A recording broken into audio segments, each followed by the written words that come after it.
Secretary Pete Buttigieg, if anybody was going to do a profile of this man, the very first question, Krystal, should be, why are you so bad at your job? And instead, Wired decided to do the opposite. Let's go ahead and put this up there on the screen. You're not even going to believe this headline. Quote, Pete Buttigieg loves God, beer, and his electric Mustang. Sure, the U.S. Secretary of Transportation has thoughts on building bridges, but infrastructure occupies just a sliver of his voluminous mind. One particular segment of this is so stunning. It says, quote, as Secretary Buttigieg and I talked in his underfurnished corner office one afternoon, I slowly became aware his cabinet job requires only a modest portion of his cognitive powers.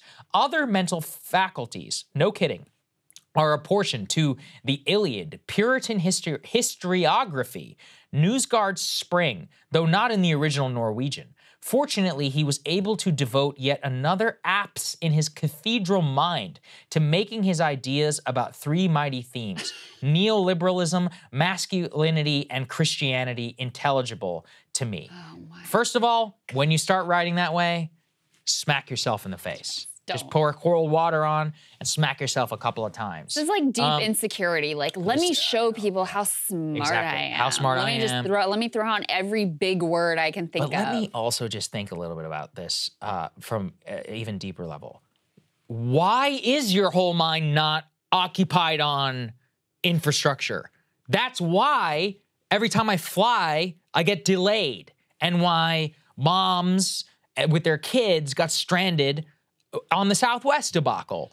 Or we could talk about being involved in breaking the railroad strike. Like, I mean, his tenure as Secretary of Transportation has been legitimately catastrophic. It turned out that you actually needed someone who was good at doing this job, who wasn't just good at like spinning confused reporters, doing cable news hits, and hanging out with donors in a wine cave. You actually needed someone for this job, and he has dramatically failed.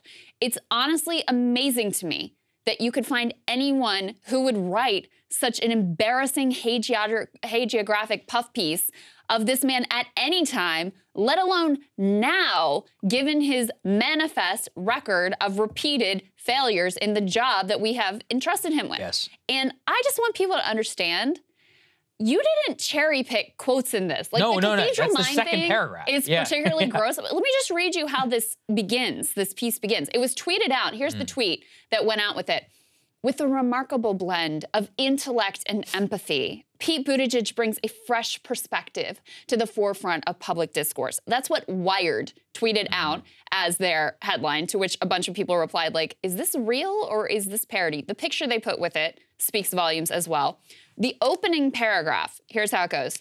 The curious mind of Pete Buttigieg holds much of its functionality in reserve, even as he discusses railroads and airlines down to the pointless data that is his current stock in trade. The U.S. Secretary of Transportation comes off like a Mensa black card holder who might have a secret Go habit or a 3-second Rubik's Cube solution or a knack for supplying off the top of his head the day of the week for a random date in 1404, along with a non-condescending history of the Julian and Gregorian calendars. What? Like, I can't. Like, this fawning, celebrity-style, hagiographic journal, I guess you'd call it journal. Like, it is so disgraceful and confusing to me. I really just don't even know where these people come from. I don't even know. First of all, nobody can solve a Rubik's Cube in 3 seconds. You're talking to a former cuber over here. And is this part of your cathedral mind, Saagar? Yeah, that's part of my, listen, I mean, it is, the funny thing is about Rubik's Cubing is, I won't get too into it. My best time was 45 seconds. That's all I'll say. So I doubt that Pete Buttigieg can solve it faster than that. That's an okay time, by the way. There are real people out there who can do it much faster. My favorite thing by reading and looking at all of this is the level to which she was seduced, this woman, Virginia Heffernan, and because she is also getting deeply into the weeds. She goes, what is neoliberalism? What happened to it? Always getting mugged by reality. She asks questions about the tendency of markets and about paleoliberalism versus, listen, okay, these are all great discussions, maybe for a weekend segment on this show with an intellectual horror.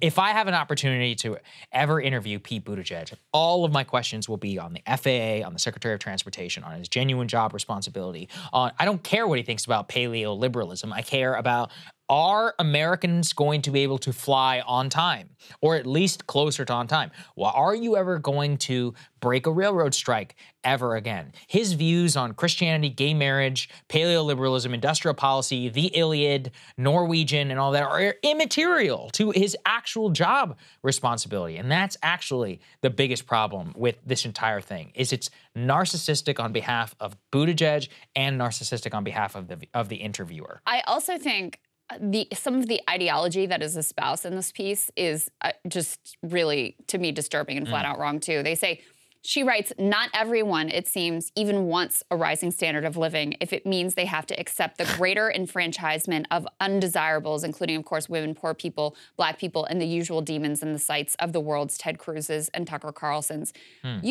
So to really unpack that, I think is actually quite revealing to the core of the politics of someone like Pete Buttigieg, who apparently believes that some large portion of the country is so craven that they don't even want a better life for themselves if it means that black people are also going to do well, or women are also going to do well, et cetera. And I mean, this is antithetical to what I view, my view of human nature, my view of the country, my view of politics. So there is a lot going on here, but fundamentally, this is a powerful person who is right now in a position where he could be fining airlines and holding them to account. Could be putting forward new rules to make sure that a disaster like what happened in East Palestine that, you know, he could barely attend to or notice, that never happens again.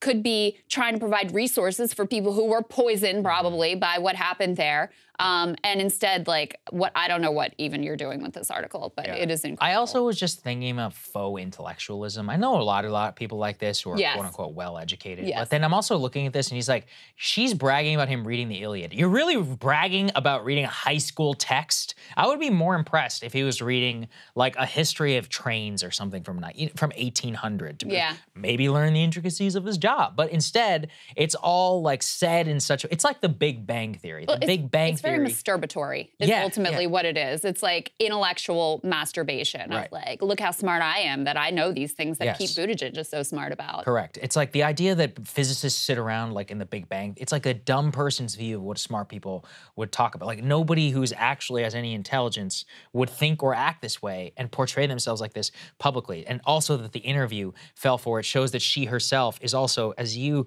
pointed out, deeply insecure. Cathedral mind, Iliad, Norwegian, you know, all this other like Gregorian calendar. It's like, look, no, you know, people who are actually very, very intelligent do not need to try and force it in your face like this. So overall, disgraceful by Wired, and but there's a embarrassing things. There's a real strain of this. Remember whenever they were like, he speaks 9 languages and all this during the campaign. It turns out he can like say hello, and like I can say hello in 12 languages. So what? That's not even a marker of intelligence at all. It's just one of those where.